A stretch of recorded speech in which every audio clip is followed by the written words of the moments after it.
All right, I promised you a golden hour instant reaction of Texans Chargers, and here it is. It's less than 40 degrees outside. You might be able to see my breath, the steam. Anyway, as we speak, I got started early. The Texans are well on their way to routing the Chargers 32-12. My prediction was wrong. I picked the Chargers to win because I thought that they had the better quarterback. Over the regular season, they did have the better quarterback, but I should probably add to that by saying I don't think that Justin Herbert is particularly good. And today he was downright miserable. And I think this exposes a lot of people who swear by arm talent and consider that the end all be all, and they see Justin Herbert make one big play during the regular season and they think that he's somehow a top 5 quarterback. Guess what? He isn't. He threw 3 interceptions throughout the regular season. The Chargers played a good ball control offense under Jim Harbaugh, but today against a legit DeMeco Ryans secondary, let's make sure we put that up there. Very, very good secondary. Justin Herbert throws 4 interceptions, including a pick 6 that he threw high to Ladd McConkey. I guess it isn't too hard to throw high to Ladd McConkey since Ladd isn't all too tall. But Herbert was extremely bad. How bad was he? Well, look at this. CJ Stroud wasn't very good today. I think that CJ really benefited from how bad Justin Herbert was, but mainly look at the number right here in the first column, EPA per play. Stroud a little bit above 0. I think that's a little bit below average. It's around 50th percentile. Herbert was unfathomably bad. I mean, especially since he had only thrown those 3 interceptions over the course of the regular season. The fact that he threw 4 today just crushed him. 38 dropbacks, and he lost 22 points of value on those dropbacks. They gained some value on CJ Stroud's dropbacks, but the reason this was a blowout was because of how bad the guy on the bottom was. 13 QBR. Jeez. So, the first things first, and I'm sure that some upset Chargers fans will agree with me. The situation with Justin Herbert has to be boiled down to this. What exactly has he accomplished outside of that Rookie of the Year season? Because when he was Rookie of the Year in 2020, since then, he's been number 11 out of 30 quarterbacks in EPA per play, and we're acting like this is a top guy. He's 0-2 now in the playoffs. They lost that game against Jacksonville a couple of years ago where we saw the Jaguars post a big comeback against the Chargers. That obviously was still under Brandon Staley. Now they have Jim Harbaugh, and it appeared that Jim Harbaugh had taken some of the volatility down for Justin Herbert. I mean, over the course of the regular season, he did some impressive stuff, and he did hold it to those 3 interceptions. But when the postseason comes, you're going to be facing defenses that are not only the best defenses in the league, but also defenses that are specifically preparing for you. And today we saw, specifically preparing in a much more intense way than the regular season. The intensity is ratcheted up in the postseason. And today, after the first scripted drive, it was nothing for Justin Herbert. In fact, I could look at the full stats from this game. Some of the per play efficiency was just not there. Let's look at this. Per play efficiency today for the Chargers, 4.8 yards per play, and that includes an 82-yard touchdown for Ladd McConkey.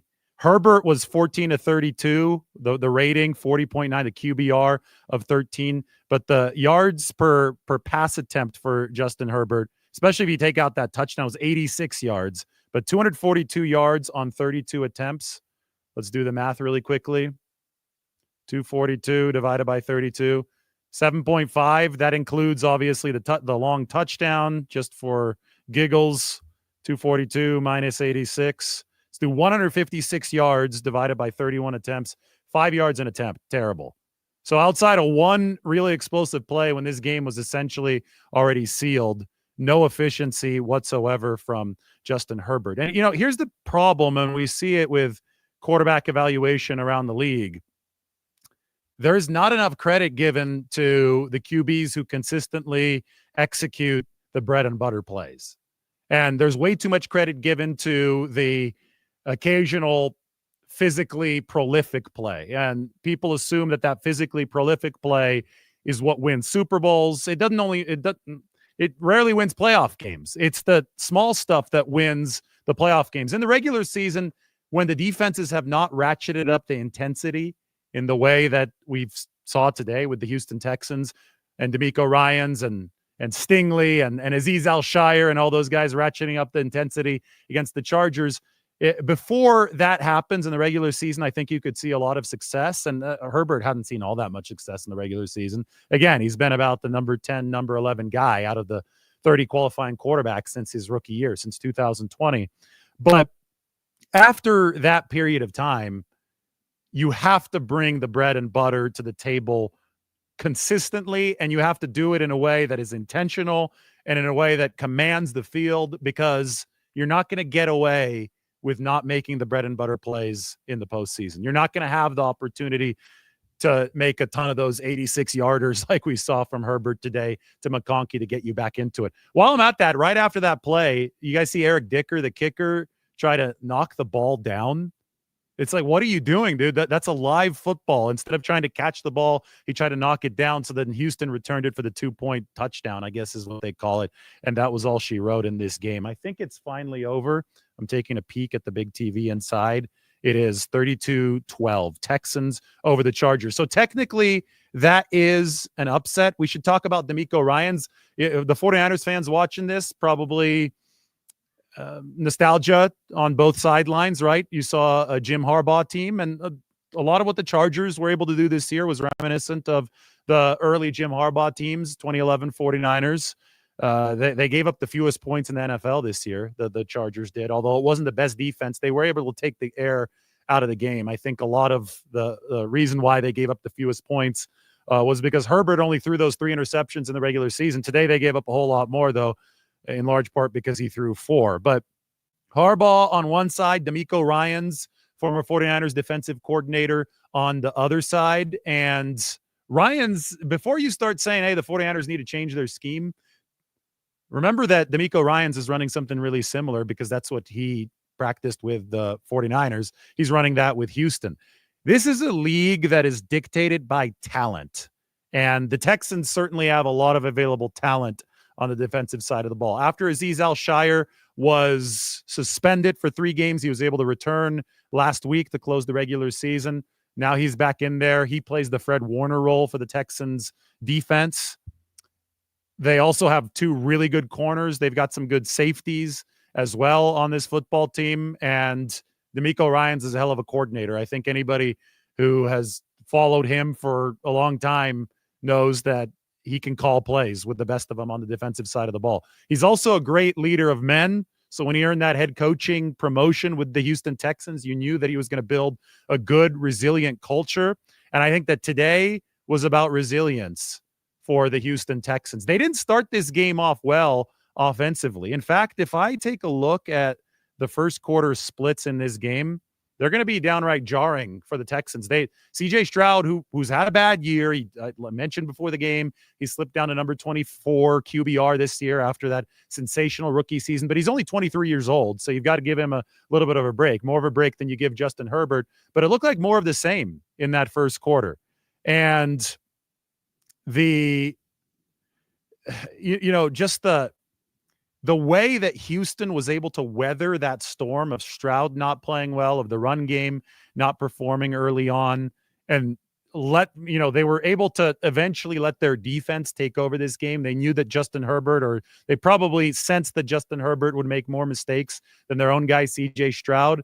The way that Houston was able to play that really showed a lot of toughness and resilience. We've seen teams buried in situations like that when they perform as poorly as Houston did early in this football game. So just in the first quarter, total net yards, the Houston Texans only had 41 yards in the first quarter.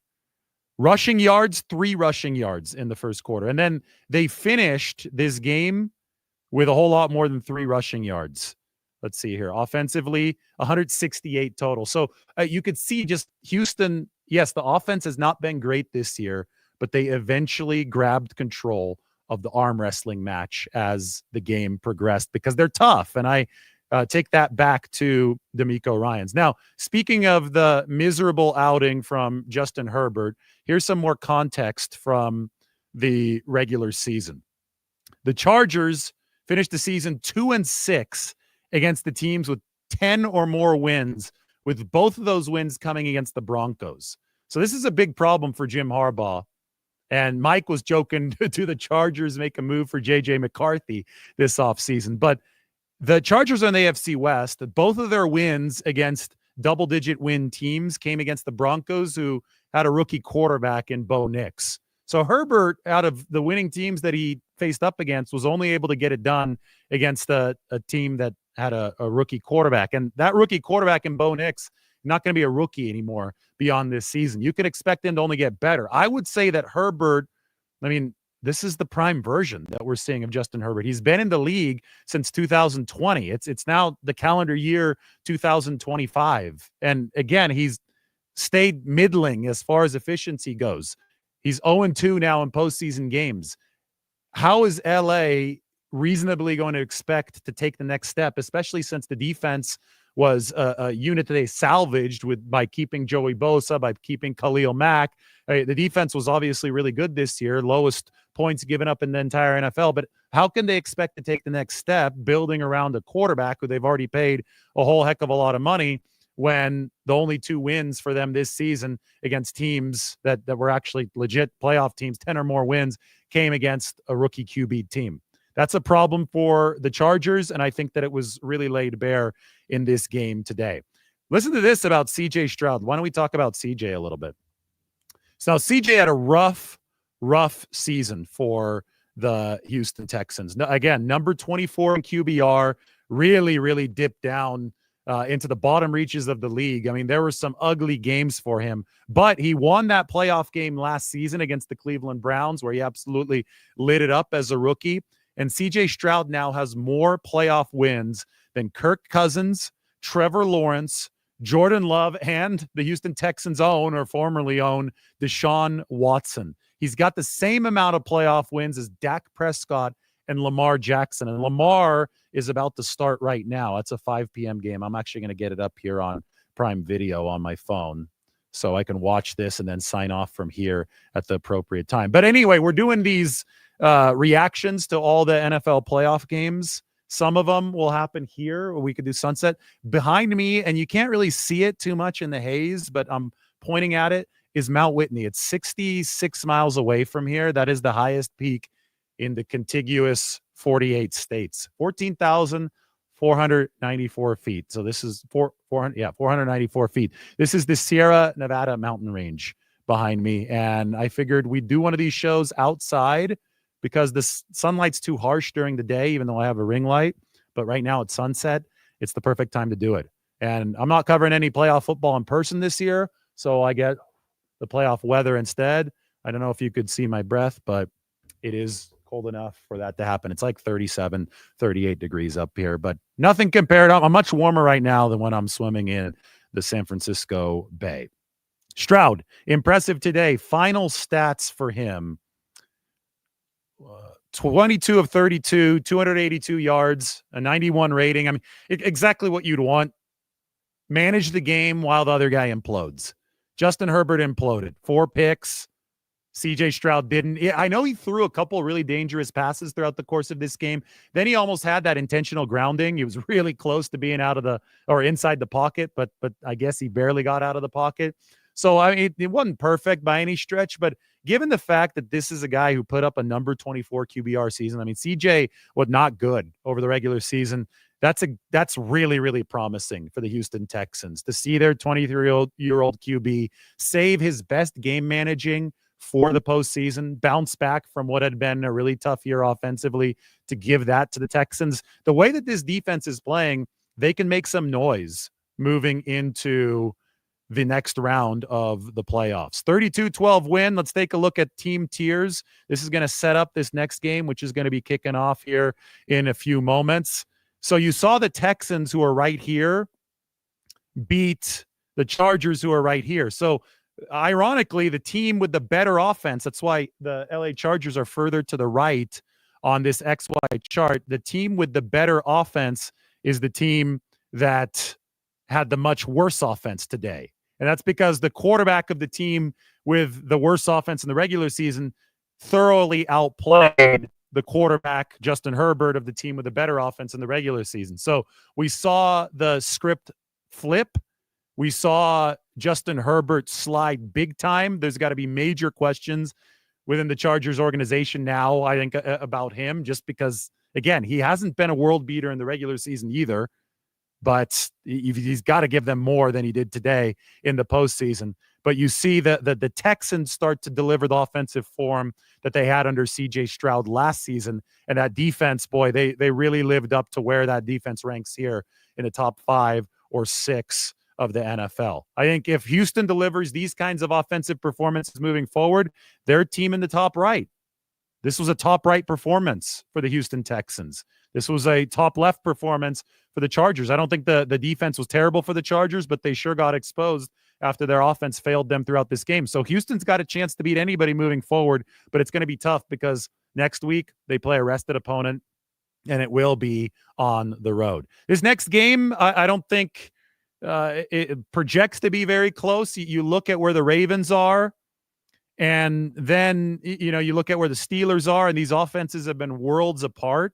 The Ravens are playing some of the best football in the league. If I just narrow this down into the past 8 or 9 weeks, the Ravens would be in the very top right here because the defense has just gotten better and better and better over the course of the season. The Steelers, meanwhile, have slid. I predicted earlier today, though, I said 27-21 Ravens. I thought that it might be a little bit closer than some people expect, just because it's a Mike Tomlin team. They seem to find a way to keep games closer than they should be, especially late in the season. I know as of late that hasn't been true, but something tells me that we're going to get some entertainment value out of this. And plus, Lamar Jackson is going to have to showcase something that he hasn't yet in the postseason. Jackson has struggled in general in the postseason, especially compared to his MVP caliber regular season performance. Anyway, this is our first NFL playoff reaction here from the beautiful Sierra Nevada. I should just stay out here until this game actually starts. Look, this is beautiful. I'm living the life. I'm outside. It's 38 degrees.